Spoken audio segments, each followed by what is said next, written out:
Jessica checked her bank account on her wedding day and saw $8. 8. The venue payment had bounced. 300 guests were arriving in 4 hours, and she had no idea how to tell her fiancé she'd gambled away their entire wedding fund. The worst part wasn't the empty account.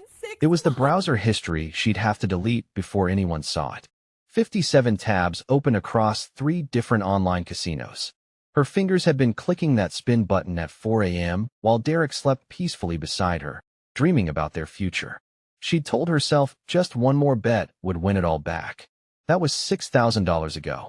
But let's go back to where this nightmare actually started, because nobody wakes up one day and decides to destroy their life.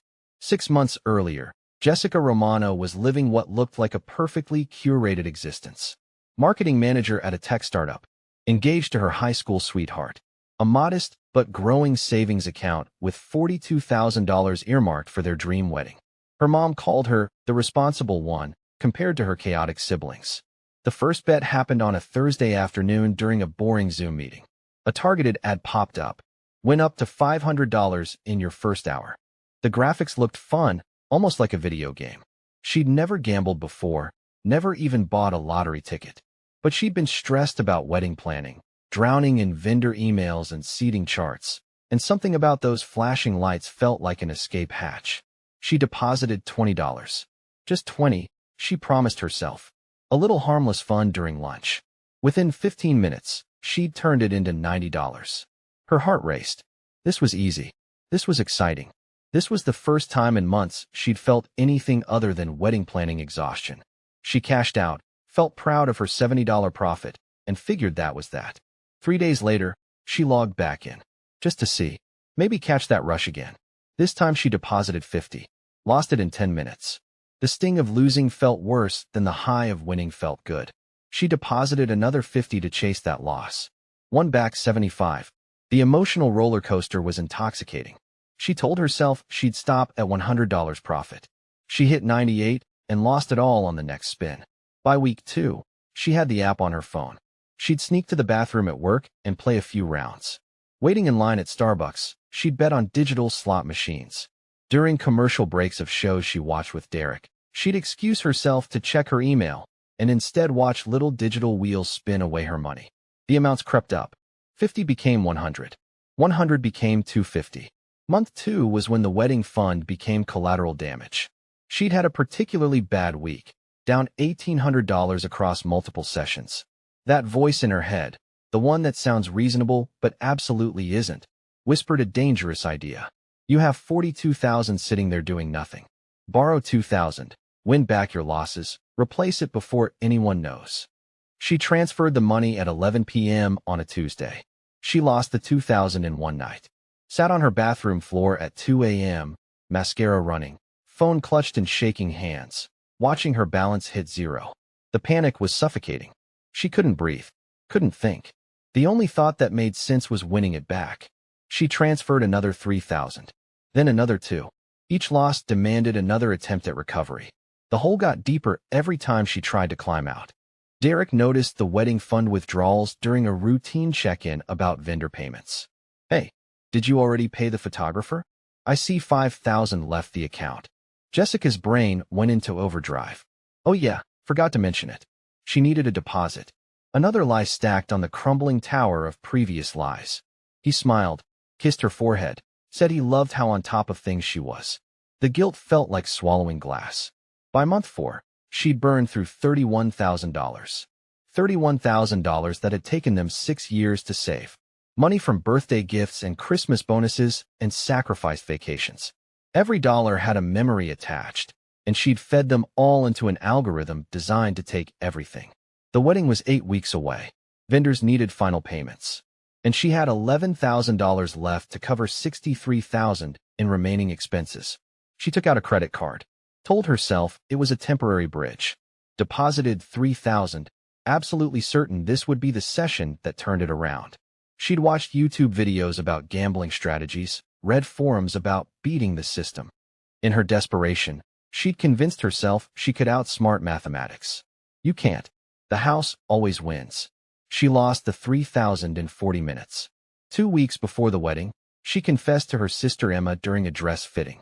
Not the full truth, just a slice of it. I think I might have a small gambling problem. Emma's face went white. How small? Jessica started crying in the bridal shop dressing room. The wedding fund is gone. Emma grabbed her shoulders. You have to tell Derek. Today. Right now. But she didn't. Couldn't. The shame was paralyzing. Instead, she did something even more destructive. She took out a personal loan for $20,000 at a predatory interest rate. The monthly payment would be $900 for 5 years. She didn't care. It bought her silence and 2 more weeks of pretending everything was fine.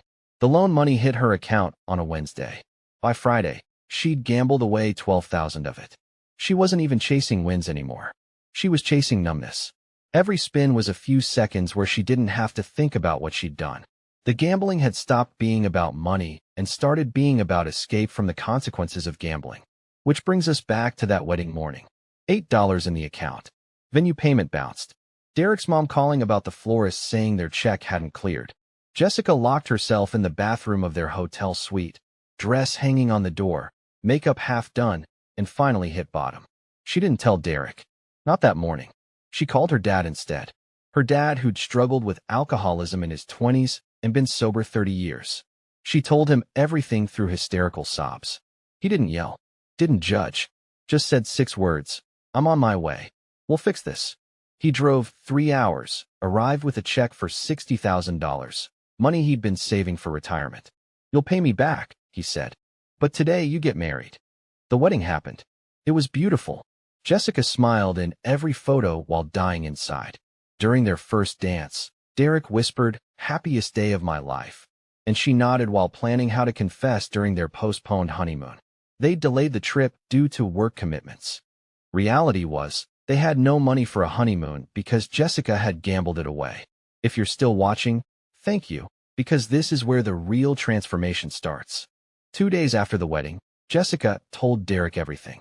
They were unpacking wedding gifts in their apartment when she just started talking and couldn't stop. Every dollar, every lie, every 3 a.m. gambling session. The personal loan, her dad's bailout. She threw up twice during the confession from sheer anxiety. Derek sat motionless on their couch, face unreadable, while his new wife admitted she'd nearly destroyed their wedding day through compulsive gambling. He didn't leave. Part of her wished he would, because his disappointment was harder to bear than his anger would have been. He said 3 things. I love you. You're sick. We get help. Then he took her phone, deleted every gambling app, and activated parental controls to block gambling sites. The next morning, Jessica attended her first Gamblers Anonymous meeting in a church basement across town. 12 people sitting in a circle sharing horrors that mirrored her own. A guy named Tom had lost his kid's college fund. A woman named Patricia had embezzled from her employer. These weren't bad people. They were sick people. And for the first time since this started, Jessica didn't feel alone in her nightmare. Recovery was nothing like she expected. No inspiring montage. Just day after grinding day of resisting urges that felt physically painful. She'd be washing dishes and suddenly need to gamble so badly her hands would shake. Derek would find her crying in their closet at midnight, fighting the compulsion. The financial recovery was its own beast. They created a brutal budget. No eating out. No entertainment subscriptions. Jessica took a second job doing freelance copywriting every evening and weekend. Derek picked up overtime. Every spare dollar went to paying back her father. But something unexpected happened around month 3 of sobriety. Jessica started feeling present in her own life again. The constant mental static of hiding and lying and planning the next bet quieted down. She could have conversations without calculating how to sneak away. She could sleep through the night without the 3 a.m. itch to gamble. The person she'd been before the addiction started flickering back to life. She started a blog about gambling addiction recovery. Not for money or followers, just for accountability. Day 94. Wanted to gamble today during a stressful work meeting. Instead, I went for a walk. Small wins. Her raw honesty resonated. Other people shared their stories. A community formed. She realized her rock bottom might become someone else's turning point. 1 year sober, Jessica and Derek had paid back $18,000 to her father. They'd rebuilt their emergency fund to $3,000. More importantly, they'd rebuilt trust. Derek later admitted he'd almost left during those first terrible months. Watching her struggle, knowing he couldn't fix it for her, feeling helpless and angry and scared. Couples therapy helped them navigate the wreckage. The urges didn't disappear completely. Even at 18 months sober, Jessica would see a casino commercial and feel that old pull. The difference was she'd built a defense system. Phone a friend from GA. Use the emergency tools from therapy. Remind herself that gambling gave her nothing but shame and debt, while sobriety was giving her back her life.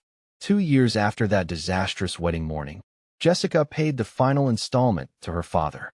They met for lunch, and she handed him a check for the remaining balance plus interest he'd refused. He tore up the interest check.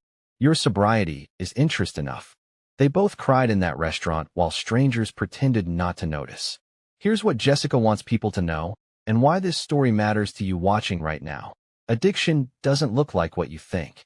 She was educated, employed, engaged, surrounded by people who loved her. It still happened. The apps made it so accessible, so easy to hide. No dealer to meet. No physical casino to be seen entering. Just her and her phone and algorithms designed to exploit human psychology. She speaks at recovery meetings now, sharing her story with newly desperate people who remind her of herself on that bathroom floor. The gambling apps still send her promotional emails sometimes, despite being blocked and unsubscribed. "We miss you, Jessica. Come back for free spins." Those messages used to trigger her. Now they just make her sad for whoever they successfully lure back. Jessica's final payment to full recovery happened last month. She attended her GA meeting and celebrated 3 years sober. 3 years without a single bet. She still has the screenshot from that wedding morning. $8 in the account. She keeps it on her computer as a reminder of how close she came to losing everything. Not the money. The money was replaceable. But Derek's trust, her self-respect, her father's retirement security, those were nearly casualties of her addiction. The screenshot keeps her humble and vigilant. If you've watched this whole story and something in it felt familiar, that's your sign. Maybe you're not betting on slots. Maybe it's sports betting or crypto day trading or stock options. Maybe you're just starting to hide it from people you love. The pattern is the same. And if Jessica could come back from losing $42,000 and nearly destroying her marriage, you can come back from wherever you are right now. The final truth Jessica learned is this: the opposite of addiction isn't sobriety. It's connection. That's Jessica's story. From $8 on her wedding day to a fully rebuilt life 3 years later. She's not special or extraordinarily strong. And if you're fighting this battle, know that the Jessica at the beginning of this story never imagined she'd make it here. But she did. And so can you. Subscribe for more stories if you learn from Jessica's experience.